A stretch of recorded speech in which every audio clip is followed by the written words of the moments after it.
Ladies, get ready because this next conversation is one I believe will land deeply. Our summit themed I Decide, I Rise, I Expand is on the horizon. And today I'm joined by an ambitious woman who doesn't just teach these words, she lives by them. In fact, when I first mentioned these words to Corey, I could see that, visibly that she was excited about the theme for this summit. Cori Josias is a powerful business coach who helps women stop shrinking, stop second guessing, and start stepping into the fullness of who they truly are. And her work is rooted in courage, clarity, and conscious choice, not just surface level motivation, but real transformation. And Cori understands that expansion isn't just about dreaming bigger. It's actually about deciding differently. It's about rising through discomfort, and it's about becoming the woman who can hold the life she desires. So, Cori, I'm honored to have you here as a keynote contributor to the All Summit that's going to take place at the end of the month. Let's begin and let's start with the moment of decision because everything changes when we choose ourselves. So, question one is there was a moment when you had to decide to stop shrinking and step into more. So, what shifted for you and what was the cost of not making that decision? Great question, Doreen. So, first of all, I want to thank you for that amazing introduction. And you'll find out, I hope, in this interview that I'm really passionate about what I do. So, the moment when I decided to stop shrinking, to be blunt, was the moment that I decided to leave my 20-year marriage. And that was not a decision, as you can imagine, that you could take lightly. I could say Mm, that telling our kids was the worst day of my life, because that's not something you want to go through. But the cost of not making that decision would have been to compromise on who I am. So, just to give you some context, it wasn't that my husband was a bad man. It was more that he had an image of what life should look like that was his values were different from mine. So he was very much a believer in work an hour, get paid an hour, go to work 9 to 5. I'd come from a background of being a professional musician. When I got married and had kids, I put all of that to one side. Um, and I went out and got a day job a couple days a week. And he had control over everything really in the relationship. And it's not that he was unkind. I'm not going to say I was financially abused or any of that stuff because I don't believe in blaming because I made the decision to marry this man, but I didn't have total agency in my life. And so I dimmed my light, as the saying goes, to fit into his version of what I thought he wanted. So it was right. also, the biggest decision. I took me a while to come to that decision. Hmm. I prayed about it for 3 months. The morning that I had to make the decision, I didn't know what the answer was going to be, but this message came through to me, which was you have to stand alone. And I think that's really important because as ambitious ladies, Mm, it can be a very lonely process. Now, thankfully, you've created this community where we all have each other, right. but it it, it is still going to be a question of standing up for what we want, what we believe in, what we're prepared to do. And it's a big commitment and it is a big decision. And it sometimes means letting go of things. It sometimes means there is a price to pay. Yes. And in my case, it was my marriage. Um, if I hadn't made that decision, well, you and I would not be having this conversation today. I wouldn't have a successful coaching business. I wouldn't have created my own life the way I want to create it. And I would have been financially dependent on someone else. So that would Wow. have been the cost.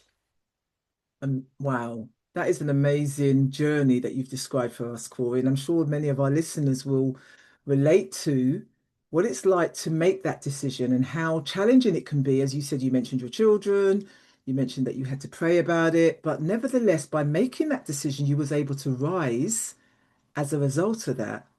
So, what does rising look like in real life? Not the highlighted, glamorous version, but the behind the scenes work. So, what did you have to let go of in order to rise?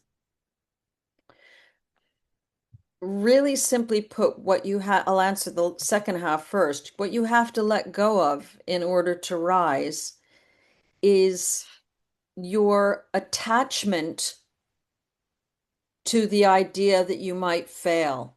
Because you Mm, might fail, and that's okay. That's part of being an entrepreneur. So, what rising looks like in real life is being committed to your goal, even when it looks like it's not happening. It yes. means complete it's almost like you split your personality in half. This is the way I visualize it in my mind. Like I've got all these doubts, maybe I don't believe in myself, maybe I have a lack of confidence. We all go Mm, through that, and I have to take that part of my brain and just put it to one side and commit to the process of taking action. And usually the action that needs to be taken to create a business is uncomfortable.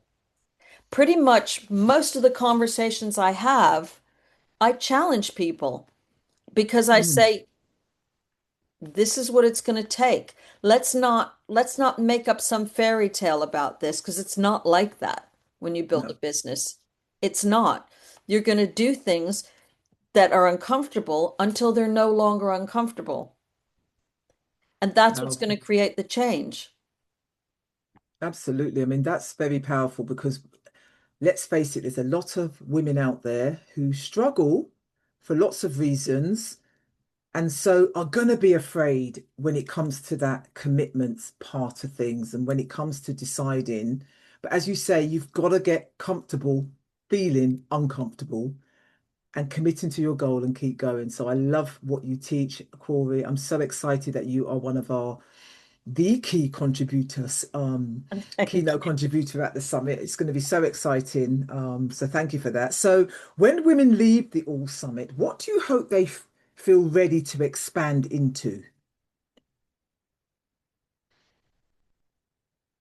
I hope that they're ready to expand into obviously the best version of themselves. But if I had to sum it up with one phrase, I would be that they understand that they have to do it anyway, even when it's uncomfortable, that they are action takers.